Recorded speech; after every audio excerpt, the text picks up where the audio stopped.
శివుని శిరస్సేందన్న చంద్రుని చూసి పక్కపక్క నవ్వాడు.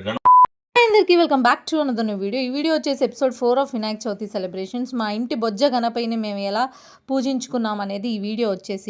ఓం బ్రహ్మాయ నమః, ఓం శుంభాయ నమః, ఓం పృథ్వీనే నమః, ఓం సుప్తదీప్తాయ నమః, ఓం సుప్నదే నమః, ఓం సురాధ్యక్షాయ నమః, ఓం సూర్యాగ్రాయ నమః, ఓం మహాగణపతే నమః, ఓం మాన్యాయ నమః, ఓం మహాకాలాయ నమః, ఓం మహాబలాయ నమః, ఓం హేరంబాయ నమః, ఓం లంబజఠరాయ నమః. తెలిసిన విషయం అయితే తెలియజేయాలనుకుంటున్నాను. నేనేదో పెద్ద ప్రొఫెషనల్ అని కాదు, నాకు తెలిసిన విషయం ఒక నలుగురికి తెలియజేస్తే అది మంచిదవుతుంది కదా అని చెప్పేసి అన్న ఉద్దేశంతోనే మంది తెలియక ఆ విషయాన్ని తప్పుగా అనుకుంటున్నారు. ఆ విషయం ఏంటంటే చవితి నాడు చంద్రుడిని చూస్తే నీలాప నిందనల పాలవుతాం అన్నది చాలామంది యూట్యూబ్ ఛానల్స్లో చెబుతున్నారు. అది ఎప్పుడు నీలాప నిందనల పాలవుతాం అంటే చవితి నాడు చంద్రుడిని యొక్క కథ ఉంటుంది. ఆ కథ విని దేవుడి దగ్గర అక్షింతలు మన తల్ల మీద జల్లుకుంటే మనం చంద్రుడిని చూసినా కూడా మనకి నీలాప నిందనలు ఉండవు. ఆ కథ ఏంటి అనేది పెద్ద లాంగ్ వీడియో అయితే పెట్టేస్తాను, తప్పకుండా చెక్అవుట్ చేసేయండి.